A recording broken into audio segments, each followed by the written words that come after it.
ముఖ్యంగా రాబోతున్నటువంటి కాలం నూతన పద్ధతిలో లేదా ఏ అంశాన్ని వదలకుండా కొనసాగించే నూతన తరహా విప్లవోద్యమాన్ని నిర్మించాల్సినటువంటి బాధ్యత ఈ దేశ ప్రజలపై ఉంది.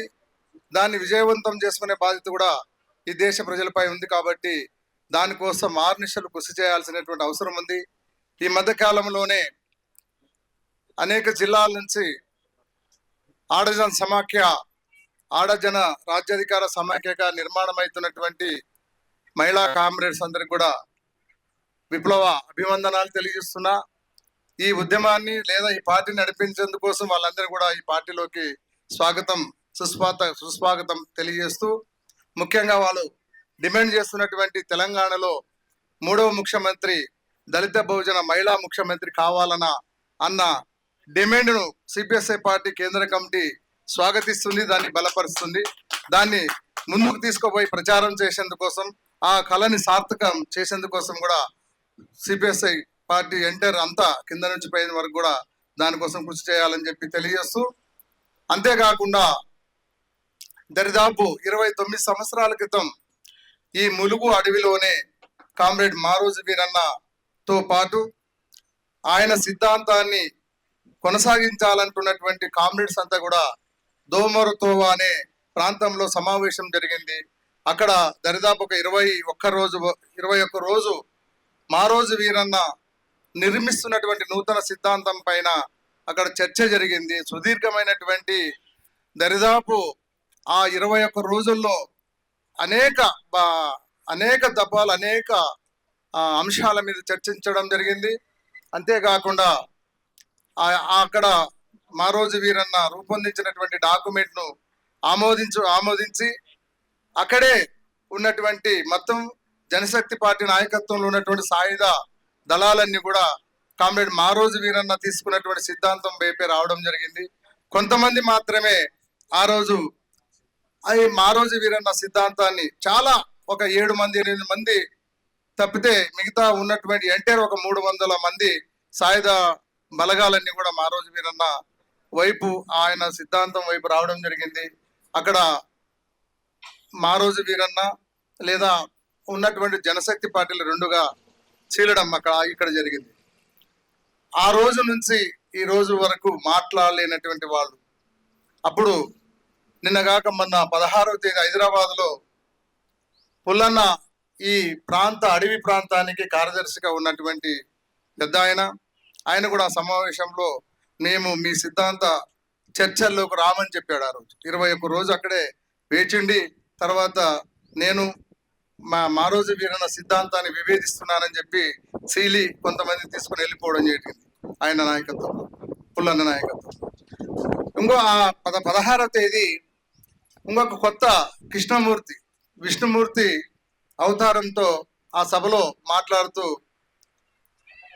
ఏదైతే మారోజు వీరన్నకు సంబంధించినటువంటి పట్టించినటువంటి వ్యక్తి ఈరోజు రకరకాల సభల్లో వాళ్ళ కులస్తులతో సన్మానం చేసుకుంటూ ఈయన గొప్ప నాయకుడు, మారోజు వీరన్న హత్యతో సంబంధం లేదని చెప్పి ఒక సర్టిఫికేట్లు వాళ్ళ ఉద్యమకారులతో కొంతమంది నాయకులతో ఆ విధమైనటువంటి కితాబు పొందే ప్రయత్నం చేస్తున్నటువంటి పరిస్థితి ఉంది.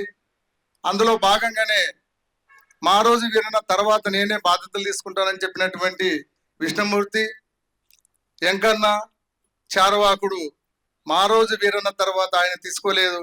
రాము ఇక్కడ ఉన్నటువంటి ములుగు ప్రాంతంలో ఉన్నటువంటి రాము మారోజు వీరన్న తర్వాత బాధ్యతలు తీసుకున్నాడు. అది అందరికీ మనకు తెలిసిందే. కానీ ఆయన ఆ సభలో ఒక తప్పు మాట్లాడడం కరెక్ట్ కాదనిపిస్తుంది నాకైతే.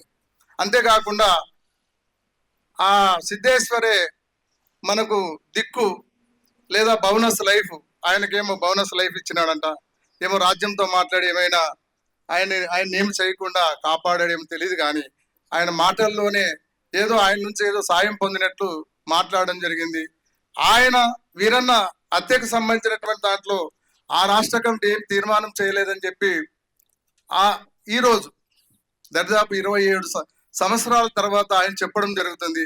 తదనంతరం ఆయన రాష్ట్ర కార్యదర్శిగా ఉన్నప్పుడు మాకు కానీ లేదా మిగతా రాష్ట్ర నాయకులకు కానీ ఎవరికి కానీ ఏమి చెప్పలేనటువంటి మనిషి ఈరోజు సిద్ధేశ్వర్ పెట్టినటువంటి సభలో అది కాఫీ సభగా మేము అభివర్ణిస్తున్నాం. ఎందుకోసం అంటే మేము చాలా కాలం నుంచి మావాడలో మా రాజ్యం కార్యక్రమాన్ని చేస్తుంటే ఆయన అడపా దడప అది చేస్తూ ఇప్పుడు ఒక కూటమిగా ఏర్పడి ఏదో మా రోజు వీరన్న రాజకీయాలు నడుపుతున్నారని చెప్పి ఒక కితాబు ఇచ్చుకోవడం అనేది సరైనటువంటి పద్ధతి కాదు.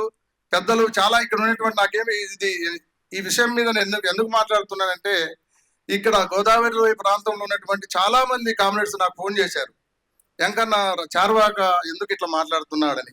అయితే మీరే ఫోన్ చేసి అడగాల, ఆయన మాట్లాడాడు కాబట్టి ఆ విషయం ఆయనకే ఎక్కువ తెలిసింటదేమో అని చెప్పాను నేను. కానీ మేమందరూ ఉన్నాం, కానీ అందరూ కలిసి ఉన్నాం. ఆ రోజు రాష్ట్ర కమిటీ ఒక ఎంక్వైరీ కమిటీ వేసింది. దాంట్లో అనేక మంది మేధావులు పార్టీ నాయకులు అందరూ ఉన్నారు. అప్పుడు ఆ కమిటీ నివేదిక ఆధారంగానే ప్రకటన కూడా ఆ రాష్ట్ర కమిటీ ఆ రోజు చేయడం జరిగింది. దాన్ని కాదని ఇప్పుడు 27 సంవత్సరాల తర్వాత మాట్లాడడం వల్ల ఎవరికి ప్రయోజనం కలుగుతుందో ఆయనకే తెలియాలి. ముఖ్యంగా అట్లాంటి తప్పుడు సమాచారాన్ని ఉద్యమానికి ఇవ్వడం వల్ల ప్రయోజనం ఏముండదని చెప్పి తెలియజేస్తూ అట్లాంటి తప్పుడు ప్రచారాన్ని తప్పుడు వాదనాన్ని మనం ఖండించాల్సినటువంటి బాధ్యత బతికున్న మనపై బాధ్యత ఉంది కాబట్టి దీన్ని గుర్తించాలని చెప్పి, అంతేకాకుండా వీరన్న సిద్ధాంతాన్ని కల్వకుంట్ల కవిత కాళ్ళ ముందు పెట్టారని చెప్పి అక్కడ ఉన్నటువంటి ఆ సభలో మాట్లాడిన వ్యక్తి మాట్లాడడం జరిగింది. వీరన్న ఎప్పుడు శూపం పైన ఎగురుతుంది వీరన్న జెండా, త్యాగాల జెండా. కాళ్ళ కింద అమ్ముడు పోవడం అవన్నీ జరుగు అని చెప్పి తెలియజేస్తున్నాం. ఏది త్యాగాల పునాది మీద పుట్టినటువంటి పార్టీ.